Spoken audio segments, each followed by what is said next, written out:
In 1942, Mickey Rooney stood atop the entertainment world like a colossus. He was Hollywood's #1 box office draw, beloved by millions, and destined for greatness. Yet, by 1950, this same man, once the brightest star in Tinseltown's constellation, could only find work touring dingy southern venues, hawking patent medicine to crowds who barely remembered his name. What happened to America's golden boy? The answer lies buried beneath layers of studio politics, personal demons, and a system that built him up only to tear him down with ruthless precision. In the golden age of Hollywood, when dreams were manufactured on studio lots and stars were born in corporate boardrooms, Mickey Rooney emerged as something extraordinary, a natural-born entertainer, whose talent couldn't be contained by any contract or calculated by any executive. Born Joe Yule Jr. in 1920, he entered show business before he could properly tie his shoes, performing in vaudeville houses where the smell of grease paint and the roar of crowds became his childhood lullabies. By the age of 6, Mickey was already a seasoned performer. His diminutive stature and cherubic face masking an adult's understanding of timing, emotion, and audience manipulation. Little did anyone know that this precocious child would become both Hollywood's greatest success story and its most cautionary tale. The entertainment industry,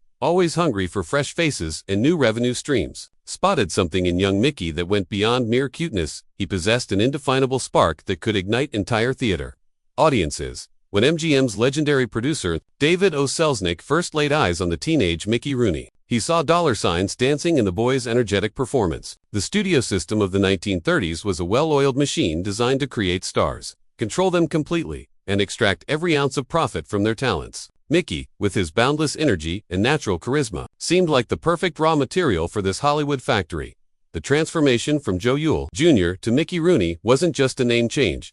It was a complete reconstruction of identity. The studio crafted his public persona with the precision of master architects, determining everything from his romantic interests to his political opinions. But beneath this carefully manufactured exterior, a rebellious spirit burned bright, one that would eventually clash spectacularly with the very system that created him. As Mickey's star began its meteoric rise, few could have predicted the complex web of studio politics, personal demons, and industry machinations that would eventually conspire against him. The same qualities that made him a star, his unpredictability, his refusal to be completely controlled, his passionate nature, would later be used as weapons in Hollywood's war against its own creation. The year 1937 marked a seismic shift in Mickey Rooney's career and, unknowingly, the beginning of his eventual downfall. When MGM executives decided to cast him as Andy Hardy in A Family Affair, they had no idea they were creating a cultural phenomenon that would define American youth for a generation. The Andy Hardy series would become one of the most successful film franchises in cinema history, transforming Mickey from a talented child actor into a bona fide superstar worth millions to the studio. But success in Hollywood's golden age came with invisible chains. As Andy Hardy, Mickey embodied the idealized American teenager, wholesome, enthusiastic, slightly mischievous, but ultimately moral. Audiences fell in love with this character, but what they didn't realize was that Mickey Rooney was slowly disappearing behind the mask of Andy Hardy. The studio demanded that Mickey live the character both on and off screen, creating a prison of public expectation from which he could never truly escape. The financial success was staggering. By 1942, Mickey Rooney was the biggest star in the world, spending 3 consecutive years as the most commercially successful actor. The Andy Hardy films alone generated hundreds of millions in today's dollars for MGM, making Mickey one of the most valuable assets in Hollywood. Yet despite his enormous contribution to the studio's coffers, Mickey saw only a fraction of these profits, bound by contracts that favored the studio system over the performers who made it successful. Behind the scenes, tensions were mounting. Mickey's natural exuberance and rebellious streak clashed increasingly with MGM's desire for complete control. Studio executives monitored his every move, arranged his dates, controlled his friendships, and even dictated his hobbies. The young man who had once found joy in performing now felt like a prisoner in his own success, yearning for creative freedom and personal autonomy that the studio system would never allow. The irony was palpable. While Mickey Rooney made MGM executives wealthy beyond their wildest dreams, he himself was becoming increasingly unhappy and resentful. The seeds of his future conflicts with Hollywood were being planted during these peak years of success, as the very qualities that made him a star began to chafe against the restrictive studio system that sought to own every aspect of his existence. Within the hallowed halls of Metro,